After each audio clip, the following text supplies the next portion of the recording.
Welcome to this week's episode of Sojourner, and don't forget to like and subscribe.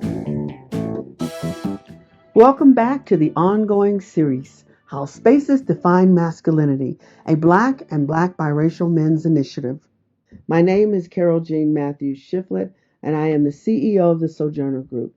I'd like to start by thanking my sponsors, the Utah Jazz, Planned Parenthood Association of Utah, Pacific Island Knowledge to Action Resource, PCAR, the Utah Coalition Against Sexual Assault, UCASA, and Enlightened Productions. So today we are centering the voices of two men. Billy Palmer is the co-host, associate producer and director of civic engagement for Radioactive on KRCL in Salt Lake City, Utah. And then we have his formative years were spent here in Salt Lake, in Utah, which surprised me. I thought Billy was not from Utah. And then we have Chris Allen, who's the project manager of LG Harris Technologies. His formative years were spent in Knoxville, Tennessee. So I want to welcome both of you men, Mr. Palmer and Mr. Allen, to today's webinar. Okay, so here's a question. What did it mean to be a man in your home environment? What was expected of you in that home environment? Chris, go ahead. As far as us, it was being a man in a home environment was responsibility, having respect for others, and kind of more like being kind of independent. It's kind of like at a certain age, when we became a certain age, Mom stopped doing a lot of stuff for us, and she just said, it's time for you to start doing stuff for yourself.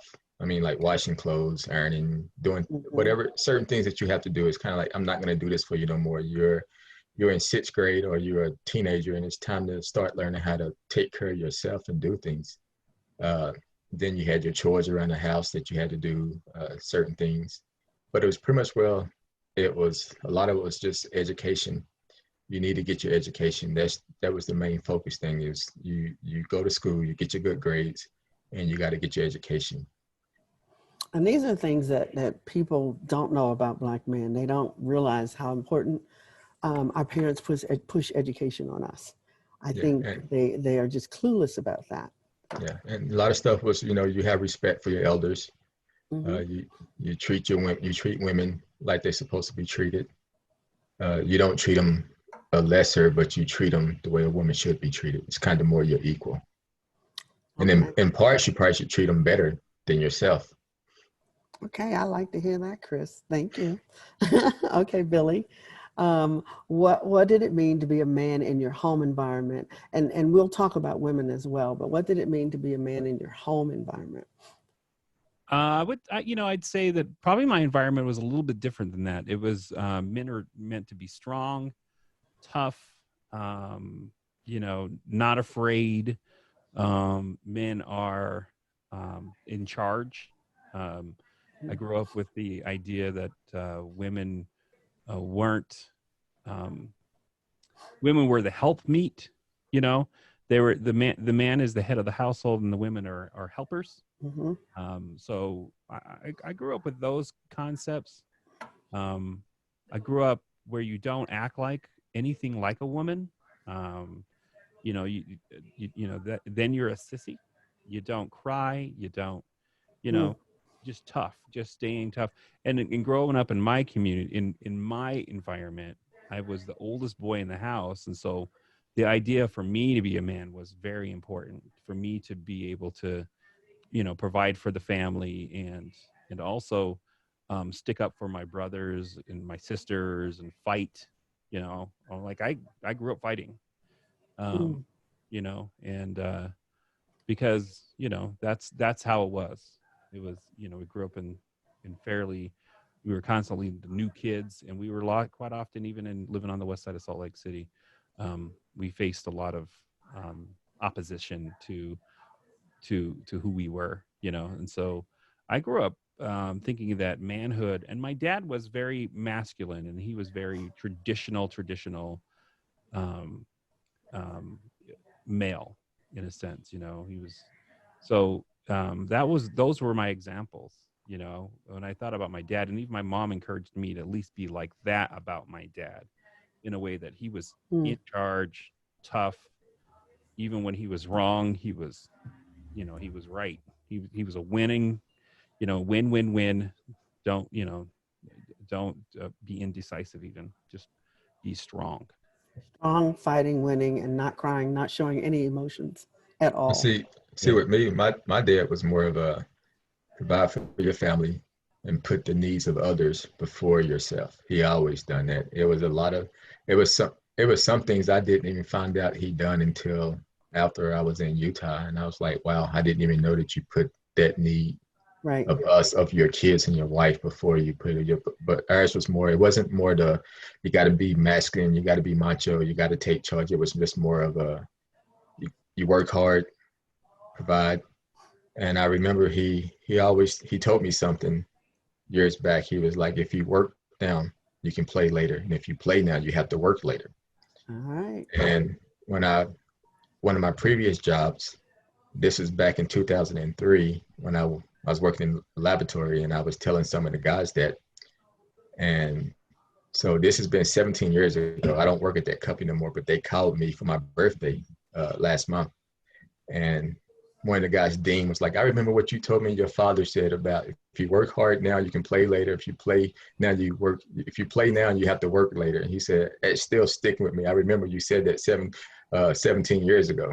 So Wow. that was the one thing. He was like, so basically the play was you go to school, get your education, and you work hard. And then once you get that degree, you can just sit around and play because you don't have to work hard anymore.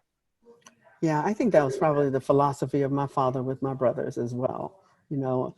But also it's, you know, both of you to me presented a side of the coin about being masculine that plays out for so many men, you know, be tough, work hard, fight, do good for people. I think that plays out in our society as these expectations, which is why we need to talk about healthy masculinity, because there's so many things like you, Billy, that you had to be this way to show that you were a man, where Chris had to be this way to show that he was a man. So it was quite interesting how I think how both of that plays out in both sides of the coin. So thank you for that. That's for Billy. That's a pretty tough road to carry. I should say load to carry, because Yeah. that's a big responsibility. Well, you know, I think I put it down at some point, you know. I just at Okay. some point it's like, wait, this ain't right. This doesn't, when you find out those things don't work for you, and they especially don't work for most women that you're going to run into in the late 1900s and the early 2000s, that is not how people want to operate. And some of those, all those qualities are interchangeable in with quote unquote femininity, you know. Uh-huh. If anybody's the toughest people I know are Black women. You know, the strongest, the biggest fighters are Black women. They're the Yeah. ones that are pushing our society forward. And so, I, you know, I get behind. I grew up with a female pastor, and that's what's interesting to me. Even she taught, you know, what was interpreted as biblical terminology of you know, the man being the leader, and she was a female pastor, you know. And so I think you can lose those ideas and keep the ones that you like.